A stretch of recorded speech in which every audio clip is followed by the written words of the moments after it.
சேமப்படையின் பயிற்சியாளரான 22 வயது ஷம்சுல் ஹரீஸ் சம்சுடீன் பயிற்சியின் போது மரணமடைந்தது தொடர்பாக நடத்தப்பட்ட உடற்கூறு பரிசோதனையில் பகடிவதைக்கான எந்தவொரு அடையாளமும் இல்லை என தற்காப்பு அமைச்சர் காலித் நொர்டீன் தெரிவித்தார். பிரேத பரிசோதனையில் அவர் துன்புறுத்தப்பட்டதன் காரணமாக எந்த காயங்களும் இல்லை. பயிற்சியில் ஈடுபட்ட பயிற்சியாளர்கள் மற்றும் பயிற்சியாளர்களின் வாக்குமூலங்கள் உட்பட அனைத்து சாட்சிகளிடமும் வாக்குமூலங்கள் பெறப்பட்டுள்ளதாக காலித் நொர்டீன் கூறினார். பிரேத பரிசோதனையின் ஒட்டுமொத்த முடிவுகள் 2 மாதங்களில் தெரியவரும். இருப்பினும் அனைத்து விசாரணைகளும் அதிகாரிகளின் வழக்கமான நிர்ணயிக்கப்பட்ட நடைமுறைக்கு ஏற்ப நடந்ததோடு சம்பவத்தின் போது பாதிக்கப்பட்டவருக்கு அனைத்து தொடக்க உதவிகளும் வழங்கப்பட்டதாக அவர் கூறினார்.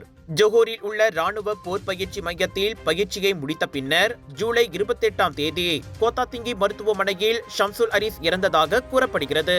அவரது தாயார் உம்மு ஹைமான் பி டவுலாத் குன் ஆகஸ்ட் 11ஆம் தேதி தனது மகனுக்கு 2வது பிரேத பரிசோதனையை கூறியதோடு மரணத்திற்கான சரியான காரணத்தை கண்டறிய தனது மகனின் கல்லறையை மீண்டும் தோண்ட முன்வருவதாகவும் கூறியிருந்தார். இது தொடர்பான அறிக்கை உயர்கல்வி அமைச்சின் மூலம் சட்டத்துறை தலைவரின் அலுவலகத்திற்கு சமர்ப்பிக்கப்பட்டுள்ளதாக காலித் நொர்டீன் தெரிவித்தார். Celica Stretch Mark Lotion is enriched with safe and natural ingredients perfect for pregnant women and new mothers.